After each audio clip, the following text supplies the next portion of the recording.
Great. Hello, everybody. Welcome to the Quebec Street Pedestrian and Mobility Improvement Project Community Meeting. We're so glad that so many of you are able to join us this evening. My name is Abby Abel. I am part of the team supporting the Department of Transportation and Infrastructure on the project and will be facilitating the meeting this evening. And I'm joined by the broader project team, all of whom have their cameras on, and we'll introduce each of them in a moment. Before we go any further, I'd like to introduce you to Victoria Mendoza from Hispanidad. Victoria will be providing Spanish interpretation services this evening for anyone who prefers those services. What I'd like for each one of you to do this evening, if you see at the bottom of your screen, there is a small globe that should say interpretation. And so if you could opt in to your preferred language, either English or Spanish right now, that'll make your participation this evening much easier. So go ahead and do that, and that'll separate us into the appropriate rooms. Okay, great. Out here. So good. So if we could go to the next slide, we have a couple of housekeeping rules that will just make this hour or so together a little bit easier. I've already talked about the opt-in. If there's any issues about that, you can just chat one of us in the chat using the chat function. The meeting this evening is being recorded. All of you will be muted to begin with, but we'll have multiple opportunities throughout the discussion, throughout the presentation this evening to have discussion. And so at that point, we'll be able to unmute you should you have a question or would like to make a comment.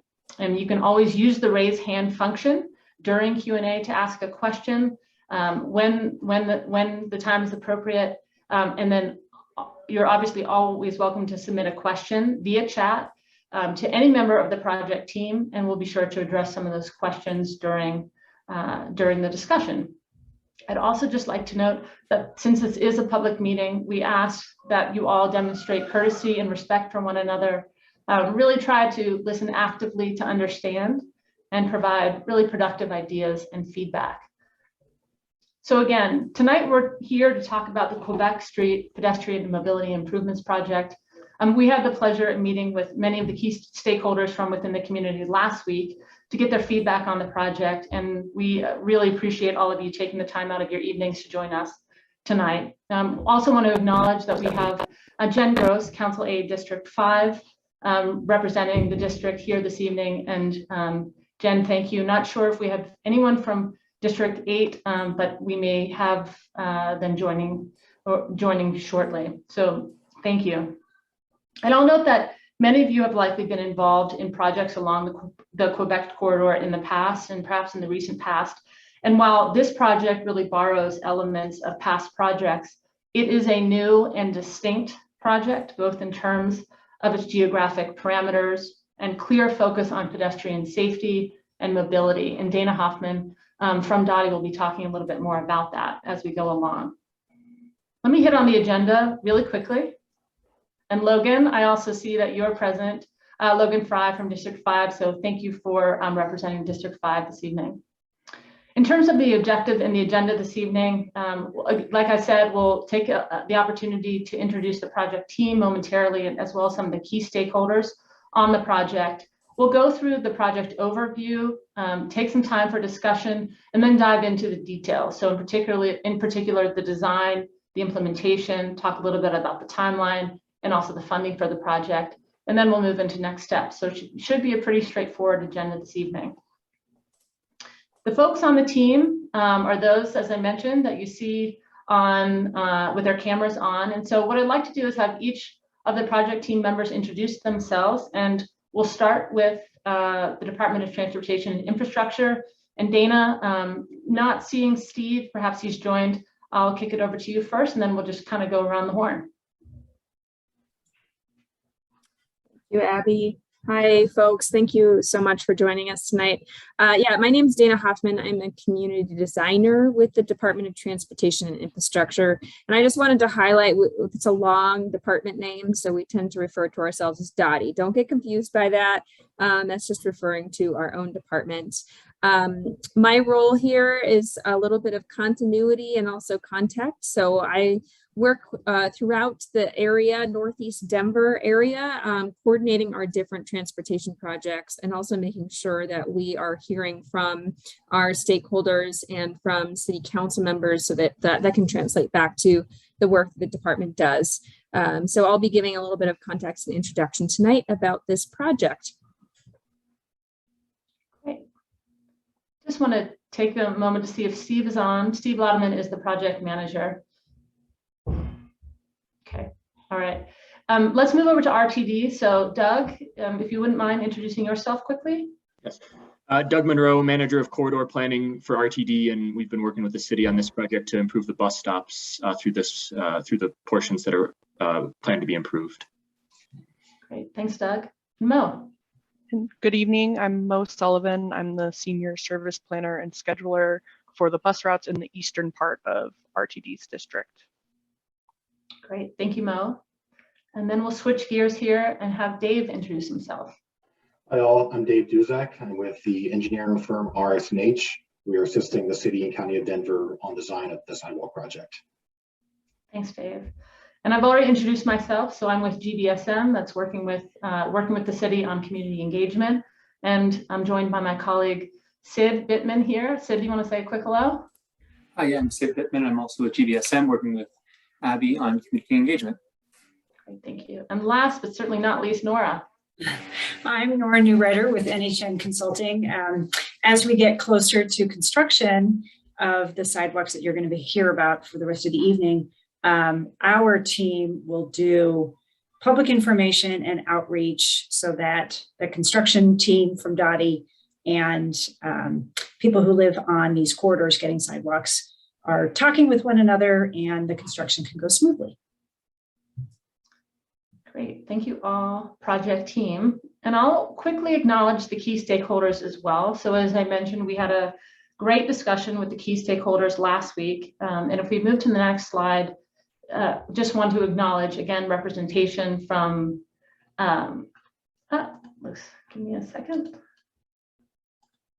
There we go.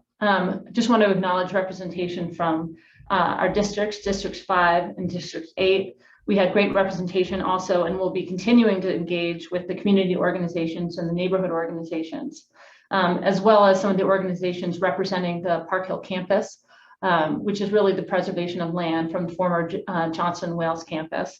And finally, some of the key stakeholders from the community, including the schools, the churches, and some key organizations that represent the interests of this particular project scope. So thank you to all the key stakeholders.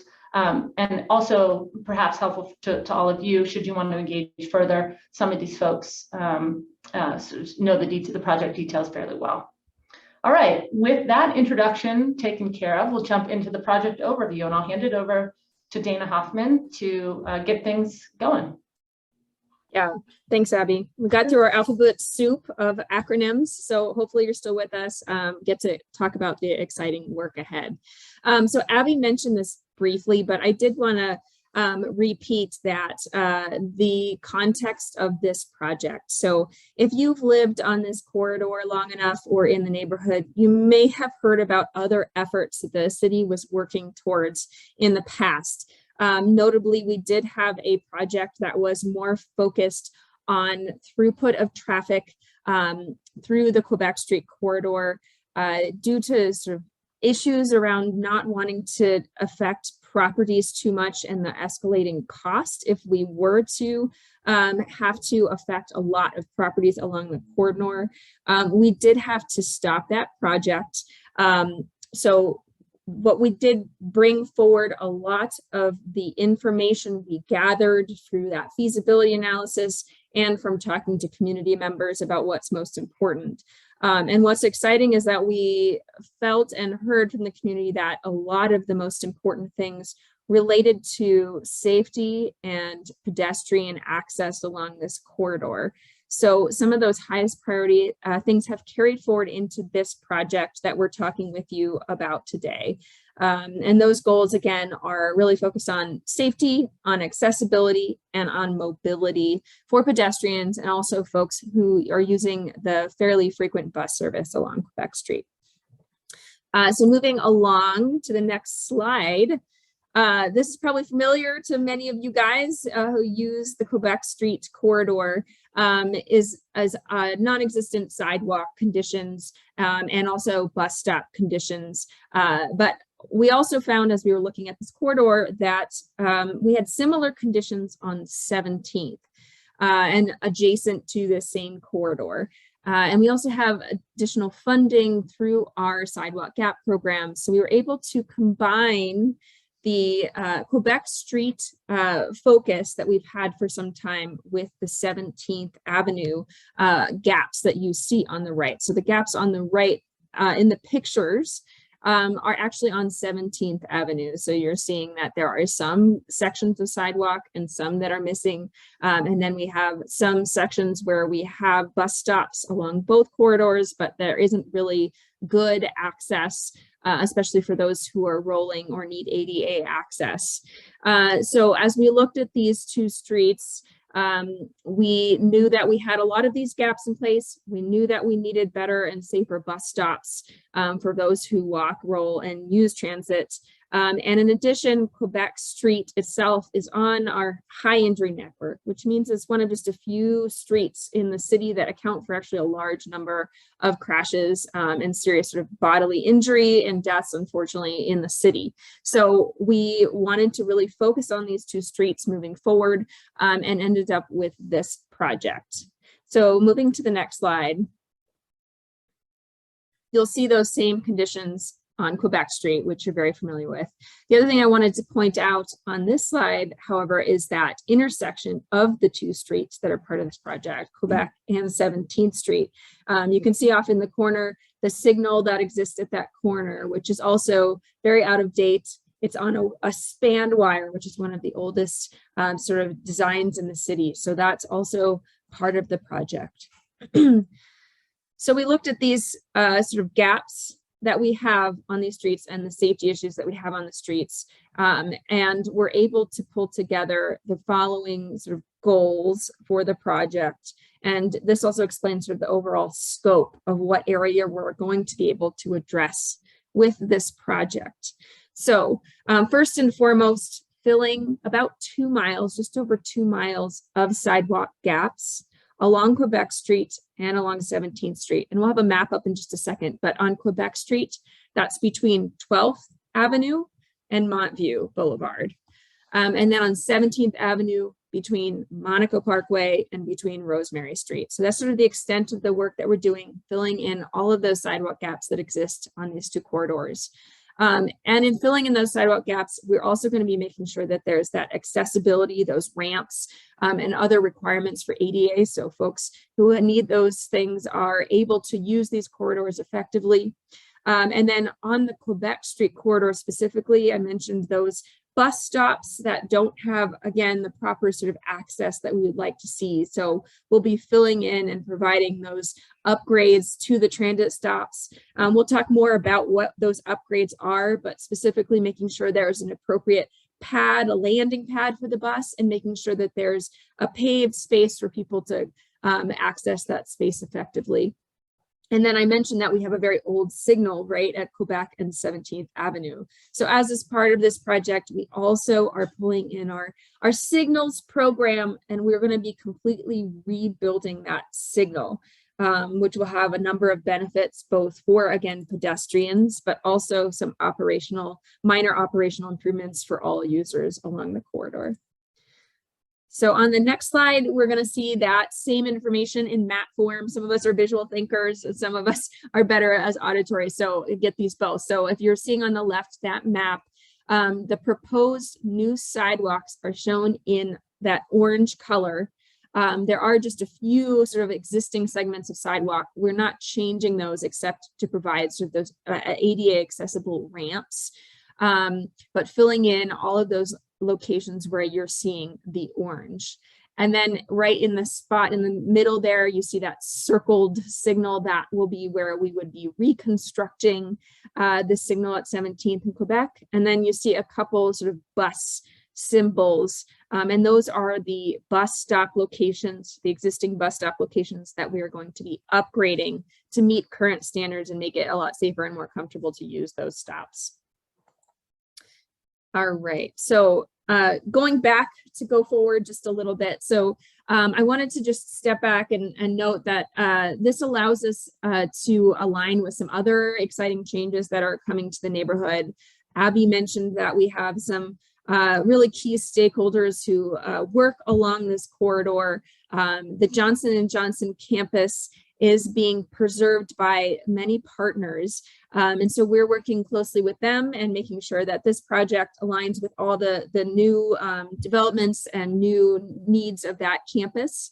And then this project does align with some other multimodal projects that have either been completed already or on their way to being completed, so that we have a more complete both sidewalk and bike and transit network through this area. So notably, there are the Syracuse bike lanes that provide sort of that bike connection north-south that were installed 2 years ago. And then an upcoming project, a neighborhood bikeway project on 12th Avenue, which intersects this project east to west, providing that connection for bicyclists. And then obviously we have some other bus connections that are planned for the future along Colfax with the bus rapid transit project that will be a couple years out, but would also connect this project and add additional bus stop improvements and obviously that better bus connection to Quebec Street as people connect to the Colfax BRT.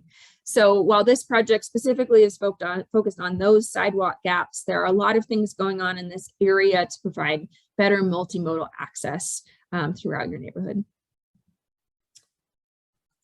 All right, so how do we get here, right? So we have lots of these different projects. We have this project. There was a past project that this evolved out of, but there are specific plans that informed this effort and also helped identify the funding that the city can use to achieve these goals. So moving forward to the next slide, one key aspect of this project is Vision Zero. And Vision Zero is one of the city's most important programs that's really focused on reducing the number of injuries and deaths that we see on our streets each day. And one of the things I mentioned is that Quebec Street is one of those corridors that are high injury, are in the high injury network. So on those streets, we are much more focused on really getting, bang for our buck, right? Making sure that we're achieving the most safety improvements on the streets that most need them. All right, so moving on to the next slide here, there's also Denver Moves, and this is a plan. It's sort of like the Bible for our department, Dottie, when it comes to understanding what the priorities are of the community and the city as a whole. And within that, there are sub-documents. So there's one really focused, a Denver Moves document focused on transit goals and improvements, and then one that's focused on pedestrians specifically. And those helped inform where the priorities are for sidewalk gaps and identified which funding is most appropriate.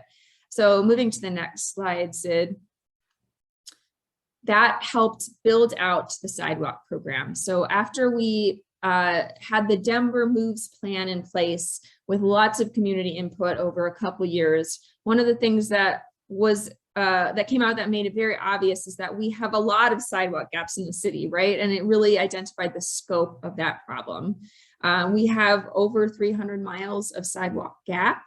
And that is in addition to sort of more inadequate sidewalks, which are a second priority as well. So what that means with over 300 miles of sidewalk gap is that we needed both program funding and we needed a way to prioritize which of those 300 miles to get done first.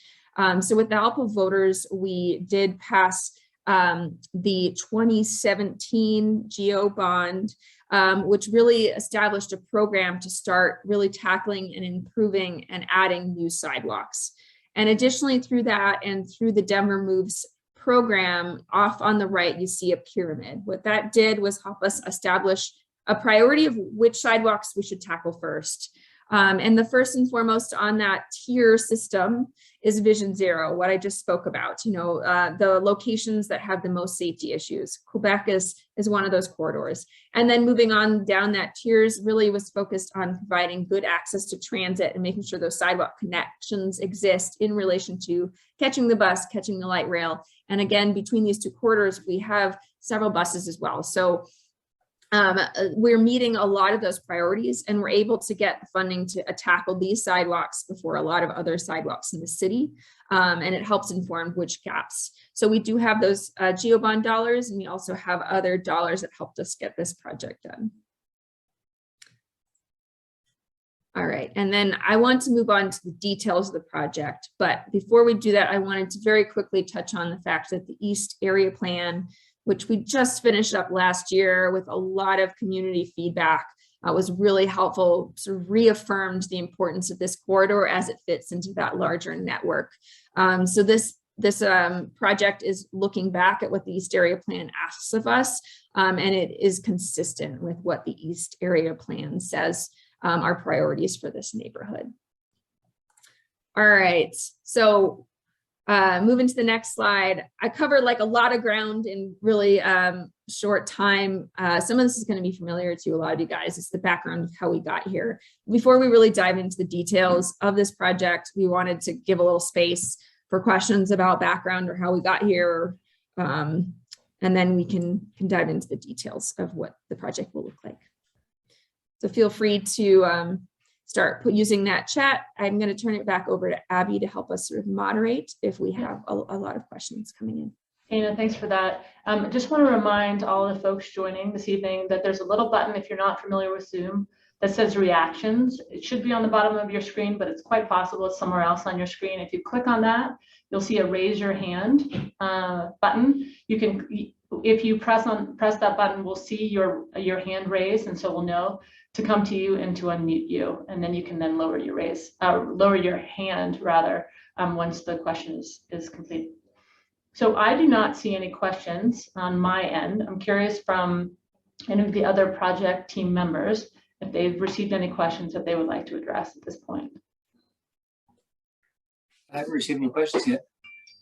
Okay, I think maybe once we get into the project details, we may get some good questions. And actually, yeah, I'm sorry, I apologize. Right as I did that, somebody hopped in and wanted to ask a question, if you don't mind me mentioning.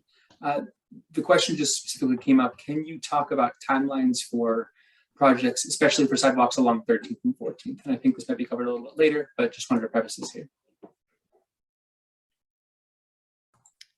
Yeah, we can, let's put that in, that question in the parking lot. I'm very happy to talk about the other sidewalk locations. It does have to do with that tiering system that we have, and 13th and 14th did not have quite as high a priority. So I don't have an exact timeline at the moment, but if we have time at the end, we can talk more about where 13th and 14th sit in terms of getting more sidewalks along those stretches of the corridors. Thanks. And actually, somebody else hopped in and wants to ask a question. Jim and Carla, if you want to unmute and go ahead and ask your question. Yes. Can you hear me? Can you hear me? We can. Yes, we can. Okay. I have a couple of questions, and one of them is, do you ever take into consideration the property damage you cause homeowners, loss of property values, inviting undesirables onto their properties with all of this? And your concerns never seem to be to care about what property owners and their families would have to deal with, but rather the strangers you're bringing into the neighborhoods with the, if we build it, they will come. So I mean, if you build these, if you're going to put sidewalks in and all these new bus stops and everything, you're going to, who's going to maintain the sidewalks? Who's going to clean up the yards from the trash that they leave behind? And who's going to clean up the graffiti from the fences and buildings? And that will occur often. One of your pictures was 17th in Quebec, and I know that home has had tons of graffiti and trash there every single time because it is a bus stop. So Carla, let me just, and Dana, I'm gonna kick this over to you. Let me just make sure that we understand the question. Is the question really around maintenance? So assuming once these changes are in place, is the question really around how these changes will be maintained? Or is it something different? Two-part question. It was what kind of consideration these homeowners, and I'm one of them, will have to put up with, and who's going to maintain this stuff, because that house, it was a beautiful home and people literally destroyed the fences. The bus stop was trash everywhere. They finally moved. And that's seemingly my first question, which is, what kind of consideration do you have for people who actually live there instead of these questionable, unknown people that you're inviting in with all this opening it up? So, I mean, I don't really feel as a homeowner that you have included us in much of anything. You've just gone straight ahead with all these little stakeholders, and none of these stakeholders actually live here. We live here, and we got to put up with a sidewalk that, are we going to have to maintain it? Are we going to have to scrub off the graffiti and clean up? I mean, now I pick up trash every day because people drive by and throw stuff in the yard. I can't imagine what sidewalks are going to do with all of that and all the rest of the stuff you're bringing into the neighborhood. So it is a two-part question. I don't know, have you got any answers? Carla, thank you for your question. I'm going to direct the first question around considerations for loss of property value to either Dana or to Nora, just given the engagement, Nora, that you have with individual property owners, and then we can address the care of the care and the maintenance question following that. So Dana, initial reactions? Yeah, hi Carla. Thank you for joining us. I'm really glad that folks who live on the corridor are able to join and engage in the process. So the first thing I'll say to you is that we are sort of in concept design for this project, and one of the reasons for this meeting today is to make sure that we are listening and hearing your concerns. So there are opportunities to make small changes as needed. A part of your question related to what impacts there will be on property. So we're going to spend a little more time on this later in the presentation about what happens directly in front of your property. And there's a whole process that we'll go through to make sure that we can work with you so that we're not affecting your property. All of the work will be done in the city right of way. Sometimes there are things that you own, right, that you are beautifying that space or using that space. And we're going to work closely with every property owner along the corridor before we ever come close to construction to make sure that we're making you whole and working through the process together. Nora might have something to add on that, but I also wanted to address, it sounds like some maintenance concerns about who will be using the sidewalk and making sure that they're maintained. So there's a couple different pieces to that. The first is that once we do install sidewalks, it is city policy that homeowners in front of those sidewalks do plow the sidewalk, right? Just snow removal is the main requirement of property owners. So that is something that would be anticipated once the sidewalks are in. So that is a change that you would see. And I do want you to know that that's something that is probably going to be expected once the sidewalks are in place. In terms of ensuring maintenance, we aren't changing any of the locations for RTD access, but we are providing a safe space for all users, whether that's the property owner right in front of Quebec Street or other folks who need to use that bus system better access. If you see issues around maintenance, you can always use 311 to dial those in, and we tend to take care of those in just a couple days. But I also want to note down that concern about making sure that we are thinking about maintenance and making it easy to maintain and keep upkeep on this corridor. So I'm going to take that as a question. I hope I partially answered that for you, and also as a comment that we can take back to make sure our designs and our implementation account for making sure that the corridor is maintained properly. So thank you. Nora, do you want to add anything to that process? I don't have a whole lot to add. I think you covered it beautifully, Dana. But we can assure you that leading up to the process of construction, we do work really closely. Dottie and their team, their construction team, works really closely with homeowners to manage construction impacts, discuss location of the sidewalk, and address details that can be addressed. The hope is that what sidewalks do is actually contribute to the beautification of the neighborhood, in that there are clear paths for pedestrians rather than the tendency of pedestrians to create their own paths through a neighborhood, sometimes called desire paths, so that properties don't have people willy-nilly walking all over them, but there is a clear path and a buffer from private property. But in terms of actual construction impacts, and we'll get to that a little bit later in the presentation, we do have a very careful and detailed process by which we intend to work with you leading up to construction. Great.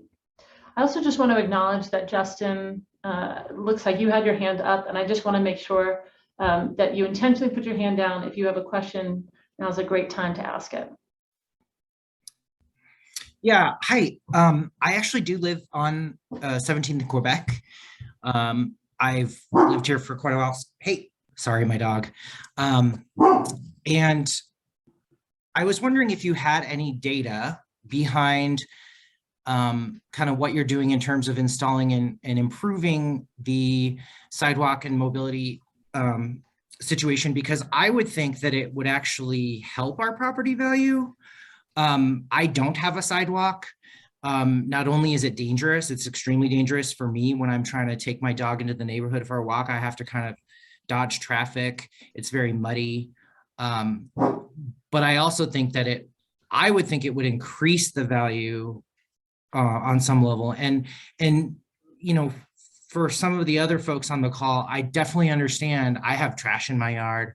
I've had people come up to my door, broken glass, all kinds of stuff. I think that's a function of being on this busy street. But I've also almost been hit by a car several times trying to get around the block so I can walk my dog through the neighborhood. And I can't take my bike out without being on the road. So I think there's another side to it that, you know, to me, safety is probably a little more important than, you know, the trash is very annoying. It's something I had to get used to, but it's not safe the way it is. Justin, we appreciate those comments. And I think you sort of hit the nail on the head. This really is around pedestrian safety and access, two pieces that really align to the broader vision for Denver and all the plans that Dana walked through. And so what we want to do now is walk through some of the details of the project. Before doing that, Carla, I see that your hand is still up, and I'm curious if you have a new question, or if perhaps you haven't put your hand down. Can you hear me now? We can, yep. Okay. You know, it sounds great. I'd love to see this promise in writing. I've lived in the neighborhood for more than 30 years, and I've delivered the papers, yada, yada, yada. And I've seen a lot in that 30 years time. The city has promised all kinds of things that they've never delivered on. As a matter of fact, they've either forgotten or deliberately avoided doing. And we've had to put up with a lot of stuff. Unlike the previous individual, who sounds like a really nice guy, I am not used to trash, and I'm not used to having people picnic in my yard, which they have done, and leave their trash behind, or clean it, or throw things out of their cars as they go by. I am on the 17th side of the street. So the city has The city snowplows, for instance, knocked down 3 of the panels of our fence. And we had documented photographs of that. The city took months to look it over and then said, nah, I don't think so. So I really have a problem with the city making promises and not putting it in writing. I just think once it's a done deal, it's a done deal.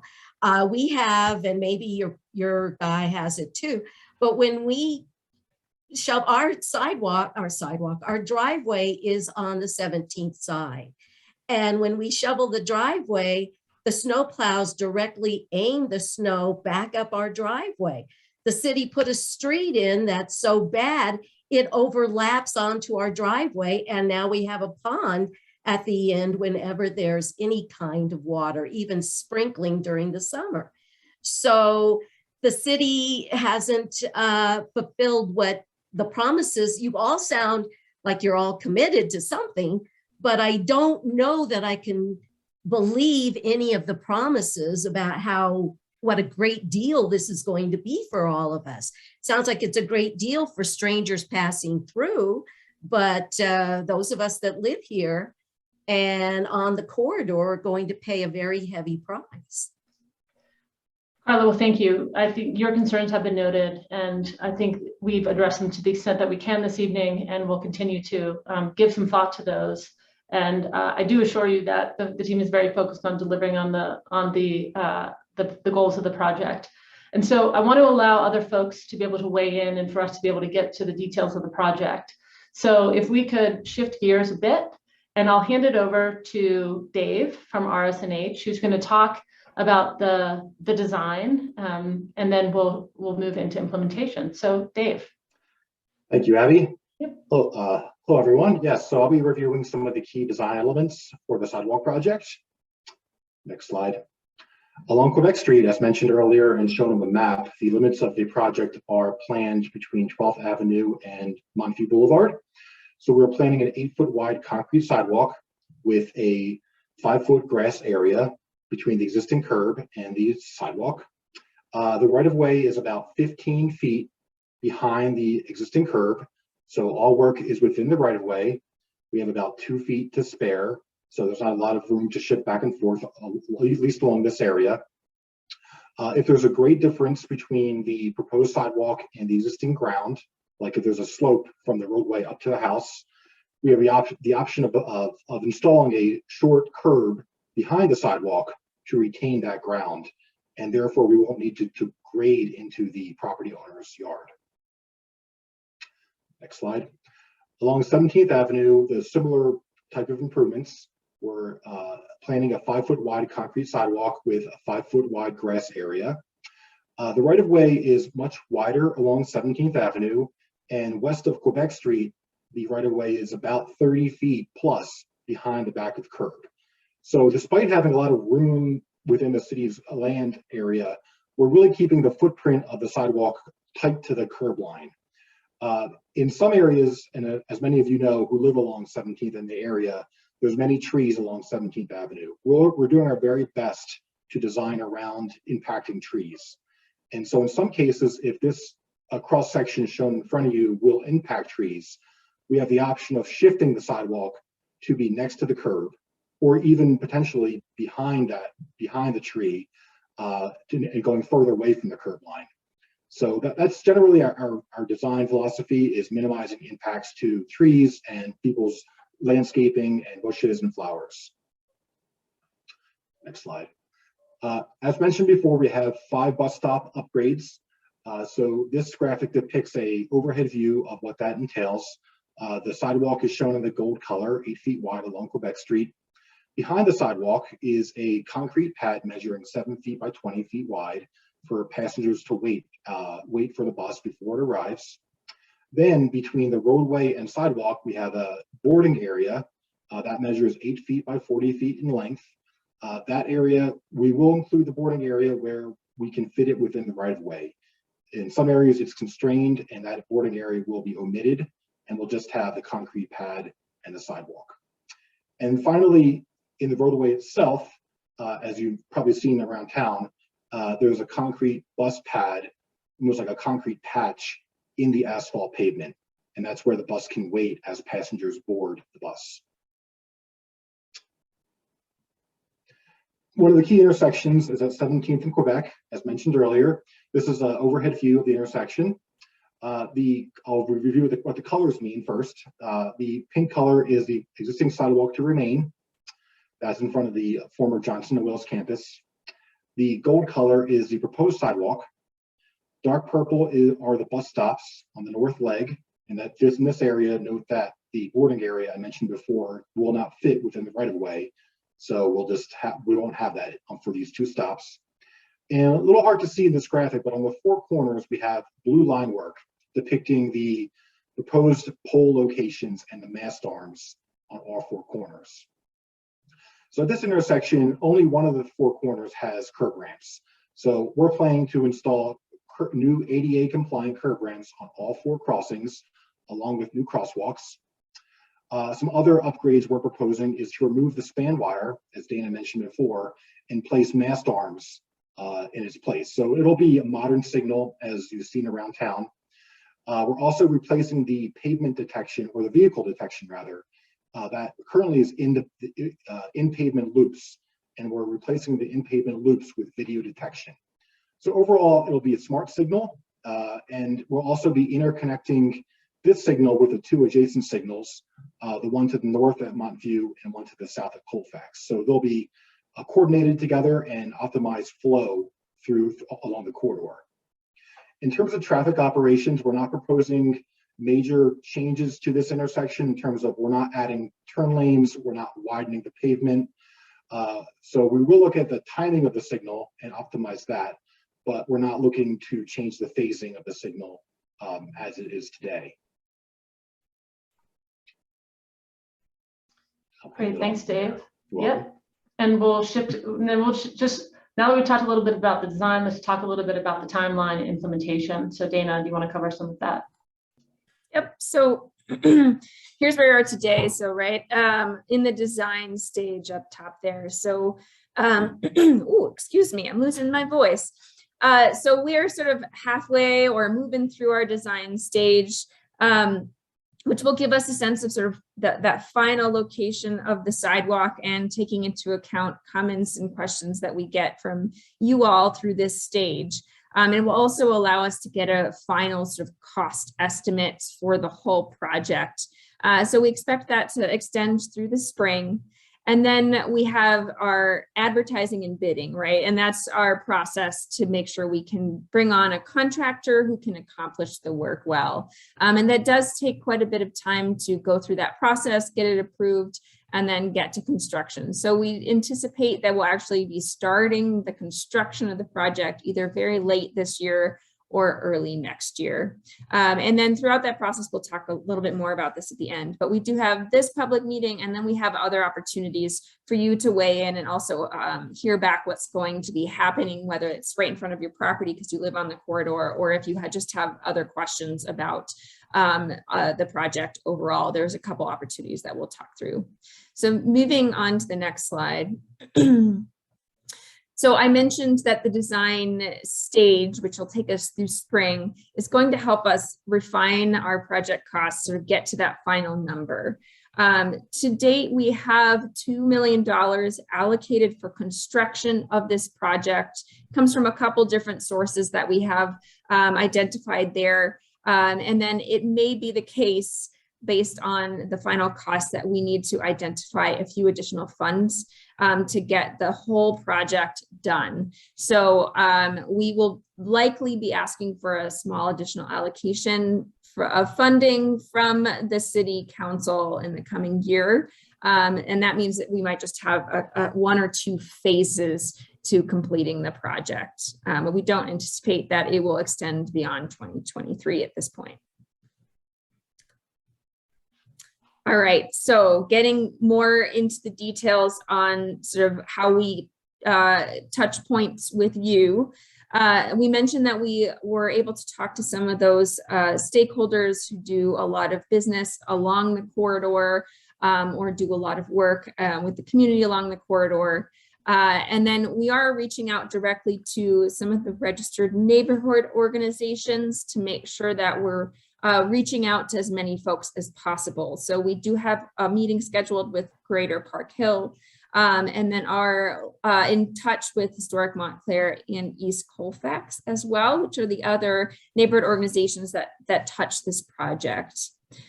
So there is the public meeting tonight.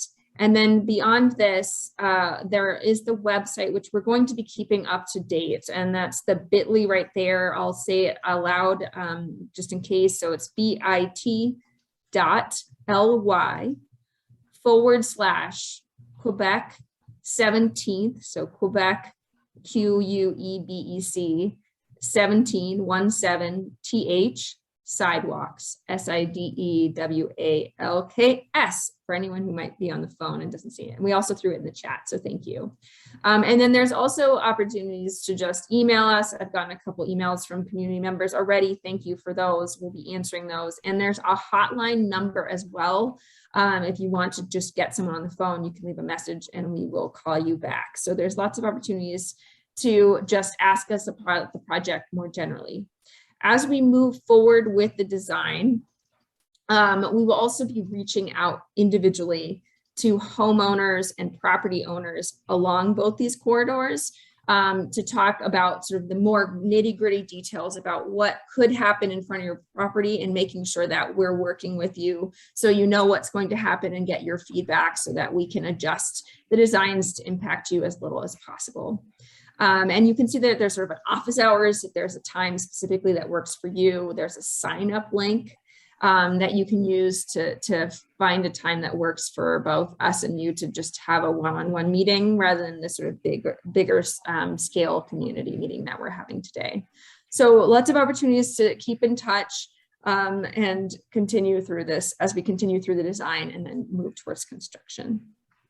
Thanks, Dana. And we heard from the key stakeholders that communication early and often is really important to those of you who work and live along the corridor. And so Nora's going to talk a little bit about that timeline and how we do engage individual property owners as we move forward. So Nora. So thanks, Abby. As we get the design a little bit more dialed in and we understand what the construction impacts may be, we do reach out to individual property owners as much as 12 weeks in advance to talk about what exists currently in the right-of-way, what needs to be moved, how that process might be undertaken, including trees that might be in the right-of-way or trimming of the trees that might be in the right-of-way. Just know that the city forester is engaged in that discussion with the city team and with homeowners. And notice of tree pruning or tree removal will be issued to homeowners right before construction, which again, you'll have at least 12 weeks, if not more, to discuss the project with the project managers. There is a 48-hour door hanger and no parking signs that go in. At that point, you will have had lots of chances and hopefully lots of conversations with the project team. But that is when construction really gets underway, and you'll see diggers and workmen in front of your property. But if we go to the next slide, you'll see what those notices look like.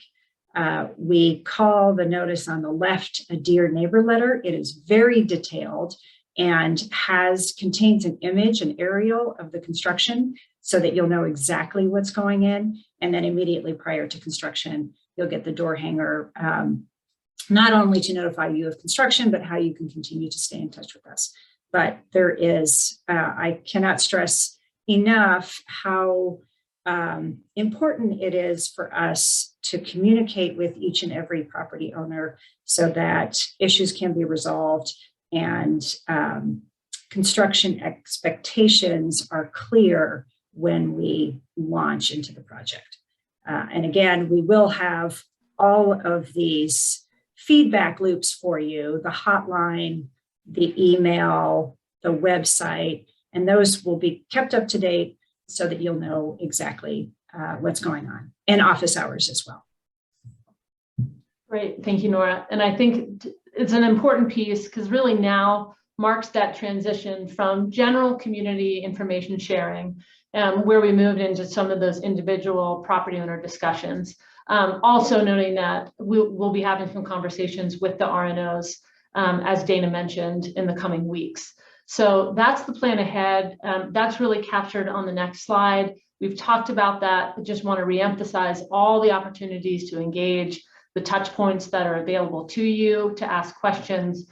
And then on the final slide, I believe are all of the resources that we've also put into the chat, if you're able to access that. And if not, again, they're here and also on the website. And so we will be posting the recording from this discussion onto the website. So should you have missed a portion of it, or would you like to review some of the details, you can always go and check out the recording there. So with all of that, having gone through the details, both in terms of the design and the implementation, timeline and funding, we'd love to open it up again to all of you to see what questions you may have and how we might answer some of them. So Carla, I see your hand, and before we go there, since you've had an opportunity to ask a couple questions, just want to make sure that, see if anybody else had a question that you would like us to address. Great. I'm going to go to, is it, I may be getting the name, your pronunciation, is it Carol? Yes, it's Hi, Carol. Hello, thank you for your question.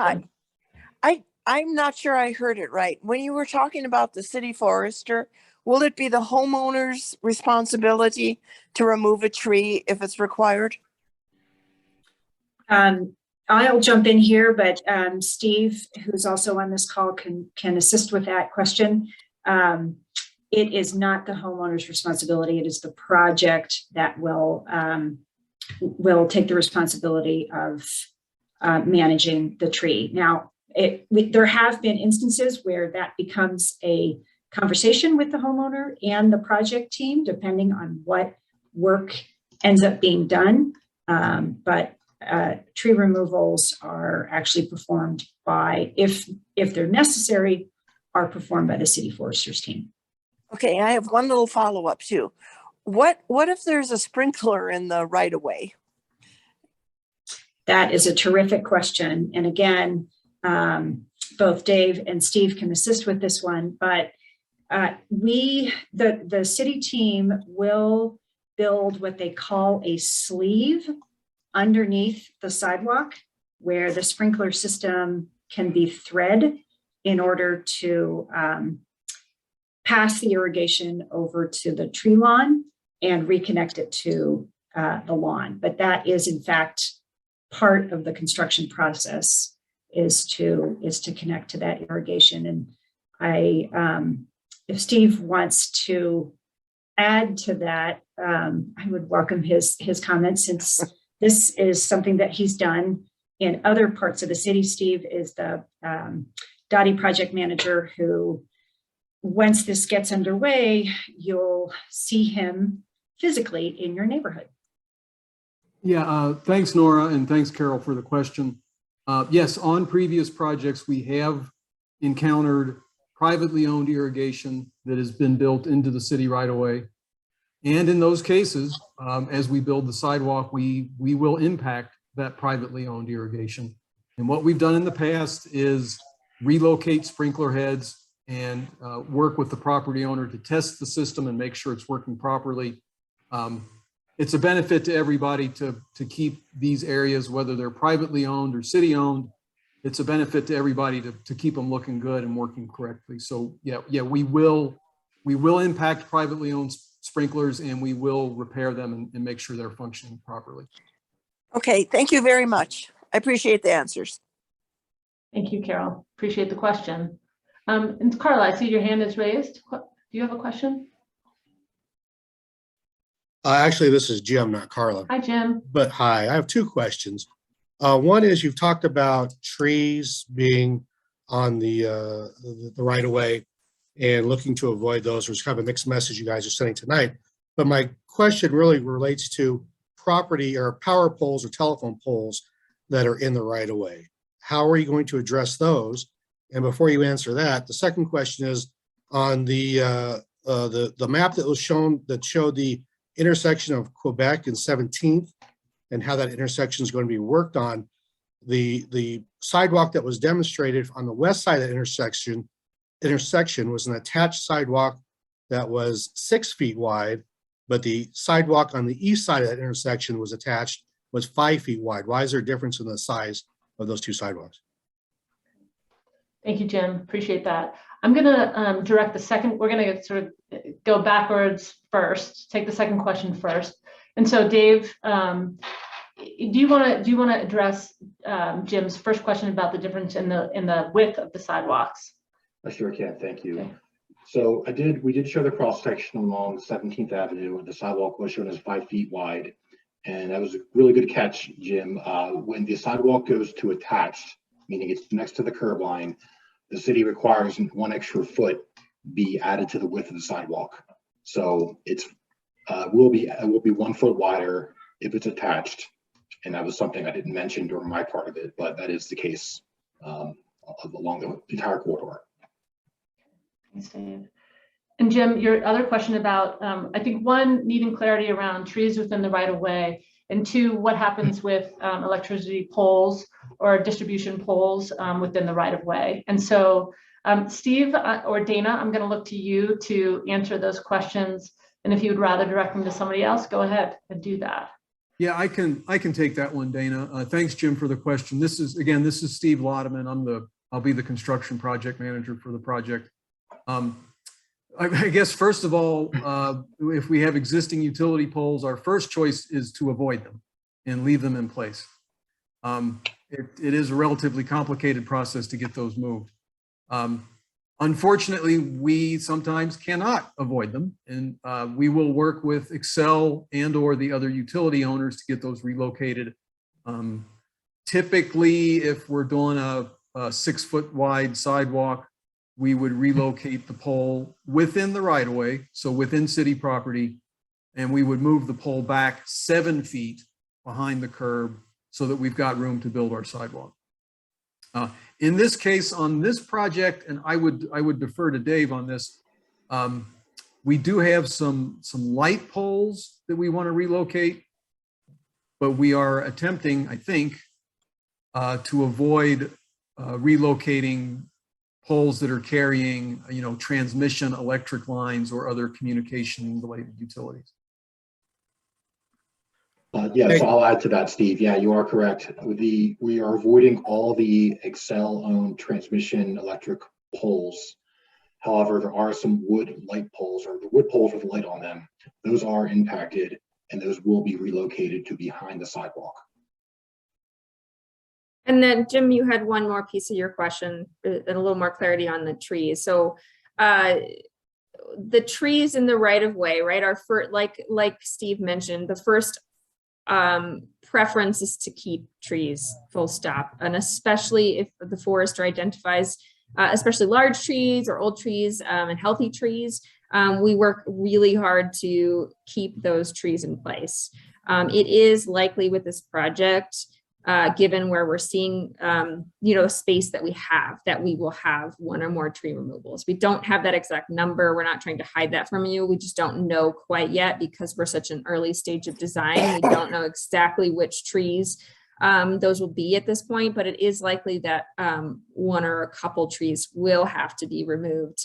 But, that opportunity to go detached or attached gives us more latitude to keep as many of those high quality trees as possible. That's the high line item, and we'll get into more details about which trees as we move further in design, and we'll be working, I know you guys live on the corridor, working directly with property owners adjacent to those, so exactly which trees might be affected when we get to that stage. I appreciate the follow-up. One real quick follow-up before we get to some other folks. Why do the sidewalks have to be 5 feet or 6 feet? Going through Park Hill, if you drive through Park Hill, if you folks spend any time in Park Hill, you'll see that quite a few sidewalks that are existent aren't that dimension. Why are you guys going with the 5 foot or 6-foot attached corridor sidewalk? Yeah, thanks, Jim. I'll take a shot at that too, and if Steve wants to add too. So we have probably all widths of sidewalk that exist in the city from historic practices. We have sections that have no sidewalk. We have a lot of sections. I grew up in Park Hill, so especially sections of Park Hill, there's a lot of what we call Hollywood style sidewalk, which are 3 foot, or sometimes they're even less than that. But the current city standard is 5 feet. Especially on local streets, and it's actually wider if you are on sort of an arterial street. So there are standards by the type of street that the sidewalk is on. And the 5-foot marker, that sort of baseline 5 feet, is really to accommodate like wheelchair access. You need that minimum of 5 feet for folks who have disabilities to move along the corridor. So that's sort of the baseline for all of our sidewalks. And then there are other standards associated with sort of the size of the corridor, the expected sort of population using the sidewalk, et cetera. But yeah, that 5 feet is the current city standard, even though there's lots of existing old sidewalk that doesn't meet that today. We're aware of that, but every time we upgrade a corridor, it's going to be at least 5 feet minimum. Do you have any contacts at the city to discuss those types of standards? Because that's not necessarily ADA measurements appropriate, but do you guys have any contacts with that us as homeowners can contact the city to discuss those kind of standards? Yeah, Jim, let me think on that. I think there are a couple of the folks who work and establish those standards. Nick is the current sort of policy lead, so I could put you in touch with him if you want to send a message directly to me. And then I also will direct you to the standards and specs, which is a long document, but it has all of sort of the current standards the city uses. So you can peruse that. And then if you want to set up a meeting with folks who develop those standards, I'm happy to work with you offline. Appreciate that. Great, Tim, thank you for your question. Justin, I see you have your hand raised.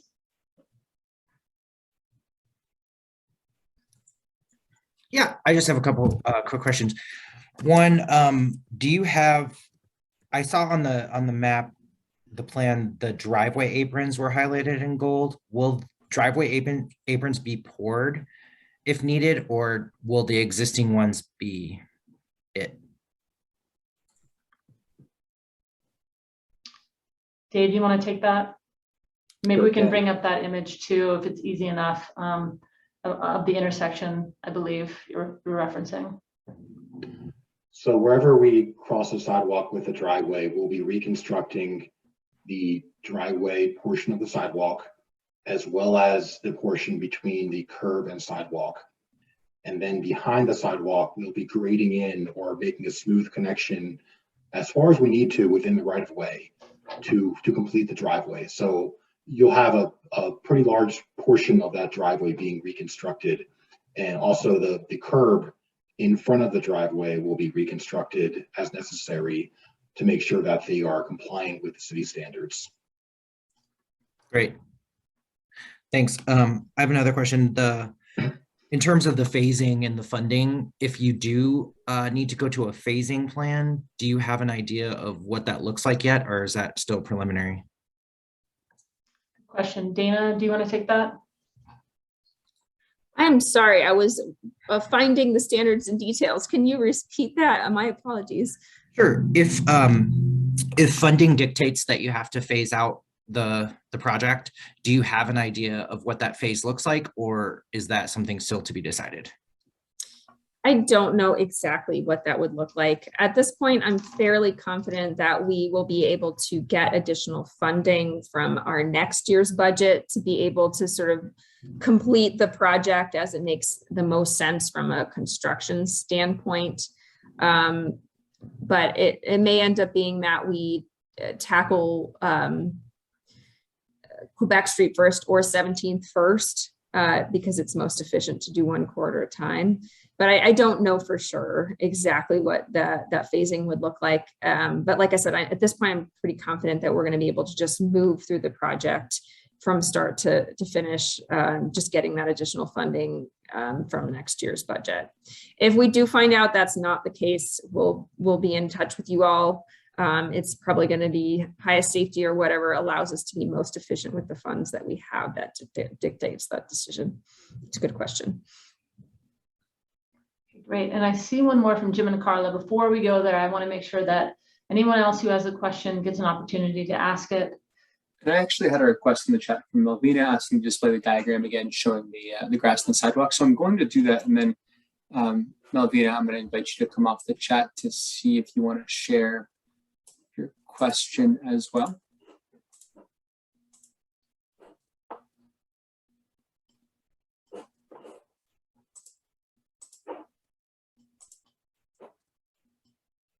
Well, here's the. Sorry, what did you sorry, did I want to do what? Oh, I just wanted to ask you, so you asked to see this slide here again. I wanted to see if there's a follow-up question to add on to this as well, now that you have the image there. No, it just threw me off when someone was saying 5-foot sidewalks, because I thought that was 8. But is that for 17th it's 5 and on Quebec it's 8? Yes. Okay. Thank you. Great. Thanks, Melvina, for your question. And Abby, I know that I put a question in the parking lot. So again, given the time we have, I definitely want to come back to that. So happy to have you come back online to speak to specific locations, but I'm aware of sidewalk gaps on the eastern side of the city on both 13th and 14th, and also some cross streets. So we talked about the tiering process. 13th and 14th don't happen to be on the high injury network, but also have transit access. So when you look down at those tiers, they were fairly high priority. And we were able to get additional funding to address some of that gap, some of the highest priority gaps, through the newest bond measure, which you may remember from just this last year, to address those. So some of those are identified as high priority and will be moving forward into design as soon as we sort of move that bond money into our allocations and start working on that. There's a couple segments north-south on streets and the far eastern edge of the city, and gaps on 13th and 14th themselves that are sort of the next priority in this part of the city, these couple neighborhoods on the East Colfax end of the neighborhood. So I'm happy to talk more offline about what those segments are, and they're upcoming. I don't have an exact timeline, but they will be sort of next up in this area in the next couple of years. I hope that answers that question. I'm happy to have you put your hand back up if you wanted to chat about that more, or I can talk with you offline for sure. Dana, I appreciate that. And I'll just note that while it is a question, is not part of this project scope. And so you would be answering sort of outside of this particular project scope, correct? Okay, great. Leslie, I see your hand up, so I'd love to hear your question. Nice to see you again. Hi, thanks for having this tonight. And I just want to bring forward 3 concerns. First, let me say I'm very excited and I'm very thankful that these sidewalks are coming through, because we've been advocating for these for literally decades. My hope is, number one, is that perhaps in the next public meeting, we can get the DPR city forester to come. They've offered all of the residents of the city and county of Denver free trees. And so for those, especially those on Quebec who might be getting their trees removed, I would love to have the opportunity to set those people up with the city forester and talk about Denver's free tree program for the residents. That's number one. Number two, my hope is to, given that the former Johnston Wales campus is now going to be Archway Communities, DHA, and Denver Public Schools, et cetera, my hope is to get sheltered bus stops. I understand the scope of this project allows for bus paths, concrete paths, and I'm hoping from the bottom of my heart that we can figure out a grant or some sort of partnership that we can get those bus stops to be a little more comfortable for our transit users. And number three, finally, on eastbound and westbound 17th, I'm hoping for turn signals. I understand in the last meeting, a fellow from Dottie said that the numbers the traffic numbers didn't dictate that necessity, but I feel like the user experience dictates that necessity, and I want to revisit crash, which I know there are many, crash statistics for that intersection, because I feel like even though the volume might not register in terms of data, I feel like crashes would register in terms of data. So those are my 3 things: trees, sheltered bus stops, and a turn signal east and westbound on 17th. And thank you for letting me go. I appreciate you all. And thank you for having this. And thank you for bringing sidewalks here, because above all, I'm so grateful. So thank you for doing this, Dana, and the Dottie team. Over. Leslie, we so appreciate all of your comments and your good energy. So thank you for that. And because some of the folks on this call weren't able to hear some of your comments on previous calls, I do think it's worth just going through some of the details a bit. So in terms of the city forester and the free trees, it's always helpful to know what other programs are available so that we can connect the dots. Right? Clearly, we're going to be having conversations with the city forester, and we'll explore opportunities to connect some of those dots. If anybody on the call has anything else to say about that, please chime in. But if not, I do think it's important to discuss one. Dana, if you can talk about a little bit about the funding around the bus stops and what might be available. And then Dave, if you could please talk about the intersection and the changes that you anticipate at the signal at the intersection, rather, that would be great. Thanks, Leslie. Yes. Hi, Leslie. Good to see you. Good question. So the transit stops that we showed include sort of the basic amenities that we like to see at every given transit stop. So there's the sidewalk, the platform for the bus to limit any damage to the street and reduce potholes and all of that, and then the sign. At some of our higher usage stops, Leslie mentioned there's desire to have maybe a shelter, seating, a trash can. These are other amenities that are sometimes provided. We aren't able to do that in this case. There's sort of a mix of different programs that we sometimes use to provide those additional amenities where they're needed. We do have several representatives on the line from RTD tonight. So if either of you guys want to add to what I have to say, please chime in after. On the city side, we are going to pursue a couple different programs that we have to see if it makes sense to add those additional amenities. Leslie, you mentioned previously that there's sort of an interesting situation where stops that have been put in elsewhere could be moved. It sounds like it's too early in the process for those to be committed to another location, but it's something that we can continue to follow up on the next year or two. There's also an advertising program where some of our partners who are interested in providing ads are able to put in those amenities and then use those locations for their advertising. So we're pursuing that option as well.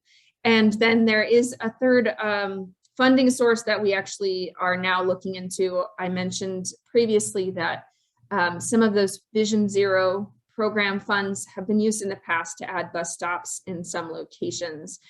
They may have more dollars this year, so that's something we're also looking into. So there's a couple options for us to consider if there's need for additional stops. And it sounds like adjacent to the new campus could be a good location for those if we're able to find those. So that's the state of practice for the bus stops. Hopefully, if we hear more in the near term, we'll be able to push that out on the website and other locations so we can keep you up to date as we find out more. Did Doug or Mo want to add anything on the RTD side in relation to bus amenities? And then otherwise I'll kick it back to Dave. Yeah, I think you got it correct there, Dana. I'd say in the short term, looking at advertising or the Vision Zero funds are probably the best options for providing amenities at those stops. And then we'll see what RTD's resources look like a little farther down the line, perhaps.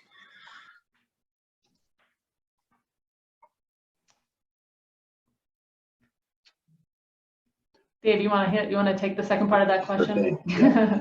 So yeah, we evaluated the need for a protected left turn phase or a green arrow for left-hand turn vehicles on Quebec Street turning left on the 17th. The city has 3 warrants or has warrants for left turn protection, and there are 3 categories that we evaluated. We looked at the crash history at the intersection. We looked at the left-hand turn volume, and also looked at the through traffic that's opposing that left turn. So the cars that the left turn vehicle has to turn against as it's going left. And during we looked at all those 3, and the intersection doesn't meet any of those 3 criteria that the city has defined. So that's as far as we've gotten with the conversation. So it doesn't meet warrants. However, there could be a possibility to discuss that further with the city traffic engineers regarding if that's a possibility or not. Great. And hopefully that's beneficial. Leslie, I know you've heard some of those answers, but hopefully that's beneficial to the rest of the audience this evening. Yeah, do you want to do a follow-up, Leslie? I think you're on mute, so we'll unmute you and let you follow up. Thank you. I'm sorry.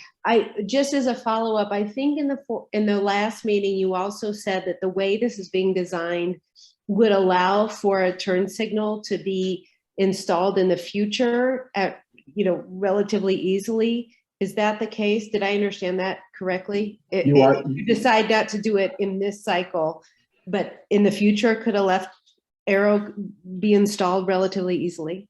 Yeah, that's exactly right. I did mention that at the last meeting. So the mast arms are set up so we can install a left turn signal or arrow if warranted or as needed in the future. So there will be very limited design changes or construction changes to the signal itself. So it'll be an easy change to make if it's ever put in place.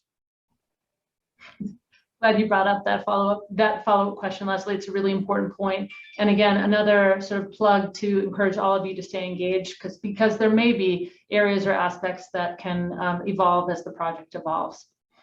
One other question in the chat that we got, and then if we don't see any others, Jim and Carla will come to you. There's a question around how long the construction will last and whether the blocks are done at the same time. So whether there will be a phasing element to construction.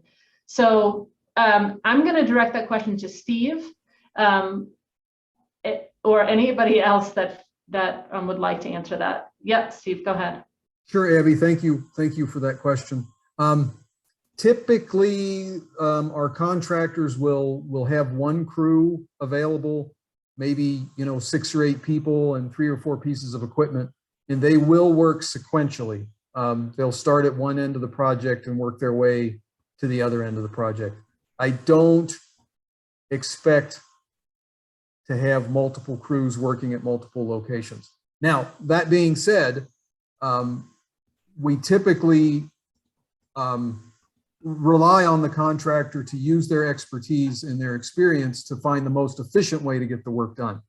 So, Dave will prepare the plans and the specifications, and we'll give those to the contractors. And rather than dictating to them how to do their job, because we're not construction contractors, we'll let them use their expertise and experience to find the best way to do it. So it is a bit up in the air until we get that contractor on board. But as I said, typically they will have 1 crew and they'll work sequentially along the project. I hope that helps. Steve, I'd add just one thing to that. Thanks for explaining that.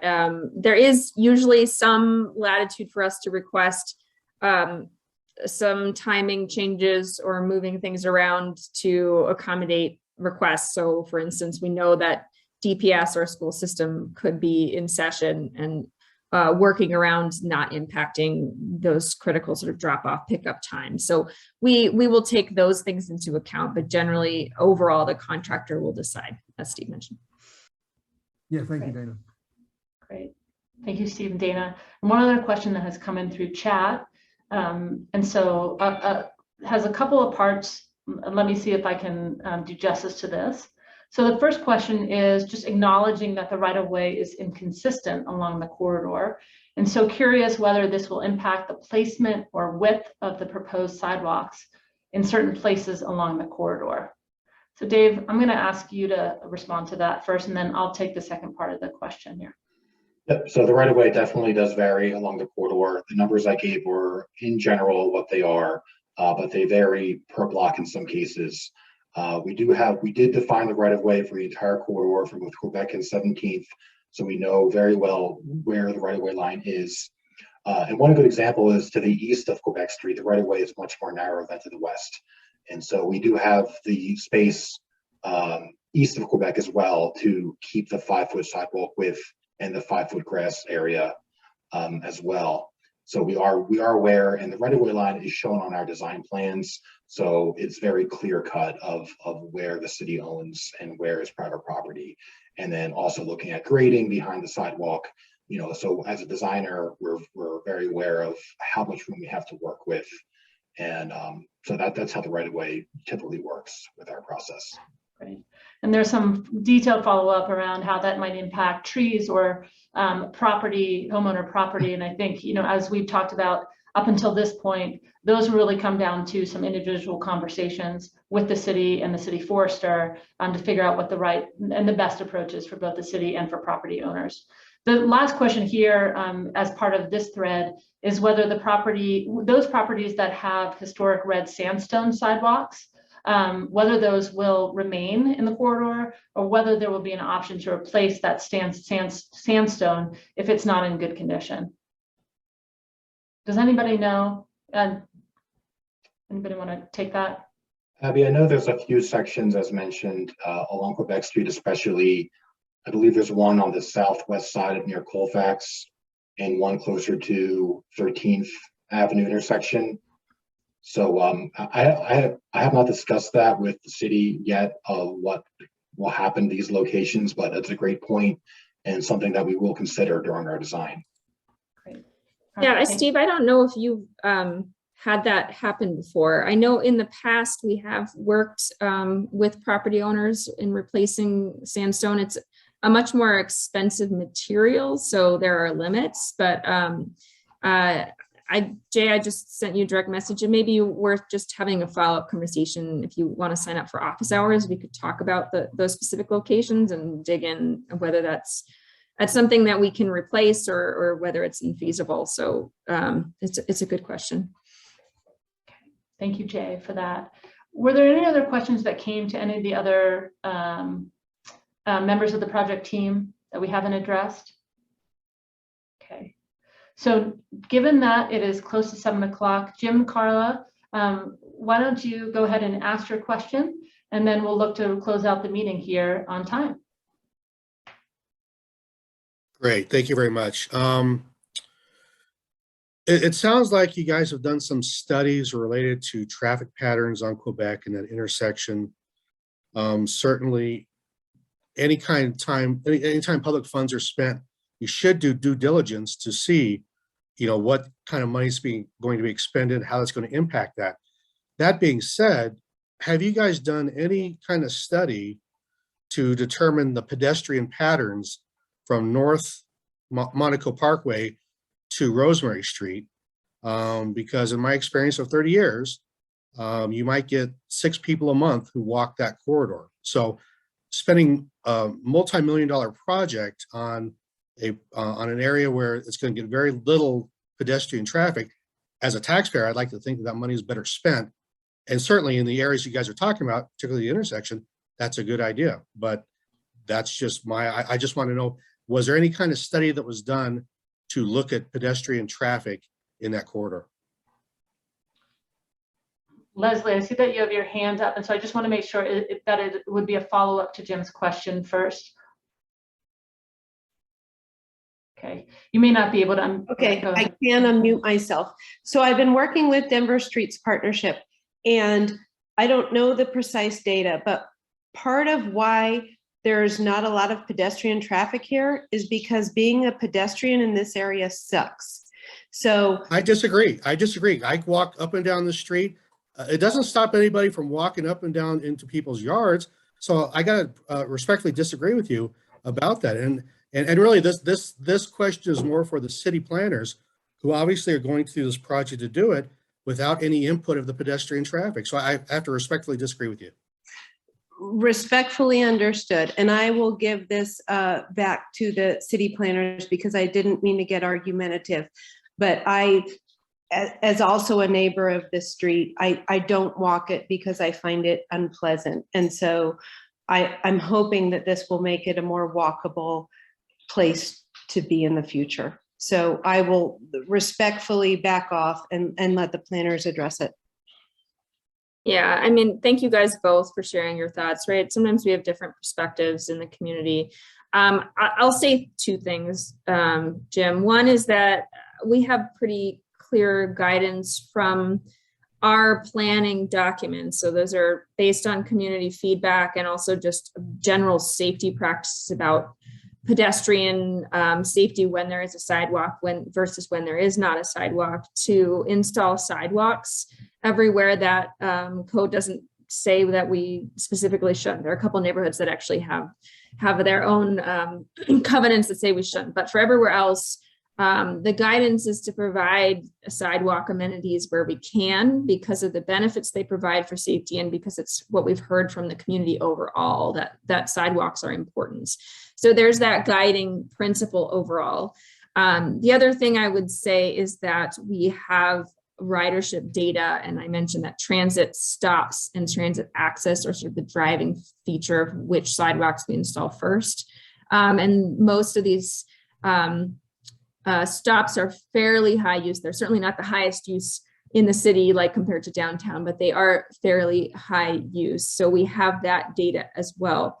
We probably do not have, the exact number of pedestrians, but that's not what's driving the decision to install sidewalk here. It's based on the safety statistics on Quebec Street, the overall plans calling for sidewalks as a city goal, and the relatively high use transit stops that we're providing access to. So those are sort of what moved the project forward.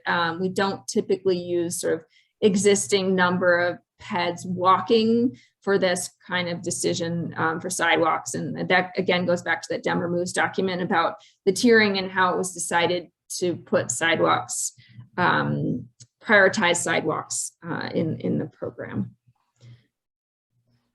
Dana, thank you for the follow-up and thank you for the question again. And I think just to follow up on Dana's point, all of those documents, if there's any questions about them, are online. And so you can sort of delve into some of the specifics, particularly around the sidewalk tiering, if there's any questions or need for clarification there.